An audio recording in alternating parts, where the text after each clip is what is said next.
Welcome to the Rim Break Rodeo. We hope this video helps. You start by opening Firefox and going straight to Settings. This is where location permissions live. Once in Settings, go to Privacy and Security and scroll to Permissions. You'll see Location with a Manage Exceptions or Settings button. Click it. Make sure Firefox is up to date because older builds handle prompts differently. This first step exposes site-level controls so you can decide which sites can request your geographic position. Proceed to adjust entries or open the next panel to make precise changes.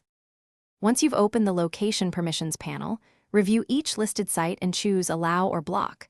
Remove outdated entries to force a fresh prompt next visit. If many sites are misconfigured, use Clear Website Settings to reset permissions en masse, which makes Firefox ask again. On mobile devices, tap the padlock or permission icon next to the URL and change location permission directly for that site. Make sure to test with one site after changes to confirm prompts and behavior are now correct. To finalize, verify Firefox can access your device's location service.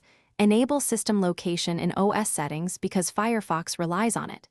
If you need more control and know what you're doing, advanced flags in About config like Geo. Enabled or Geo. Provider. Network control providers, but avoid changes unless necessary. Once done, restart Firefox and test a site that requests location. If location remains incorrect, clear cache and site settings, confirm OS privacy permissions, and retry. These steps resolve most common location permission problems. Thanks for watching. Consider subscribing if we helped you.